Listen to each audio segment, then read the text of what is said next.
Today we're looking at something a lot of riders are starting to deal with, E20 fuel and how it's affecting our bikes. Now, E20 fuel is a blend of petrol and 20% ethanol, and while it's better for the environment, it can cause a few headaches for older and even some newer motorcycles. One of the most common issues is hard starting.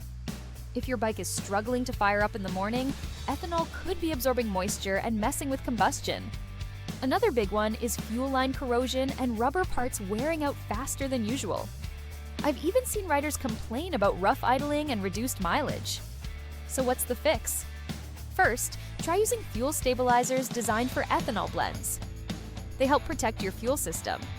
Second, if your bike is older, consider upgrading rubber fuel lines and gaskets to ethanol-resistant materials. Also, don't let fuel sit in your tank for too long, ride regularly, or drain it if the bike's parked. And here's a simple tip. Always refill from trusted stations to avoid inconsistent fuel quality. E20 isn't bad, but your bike needs a bit of care to handle it properly.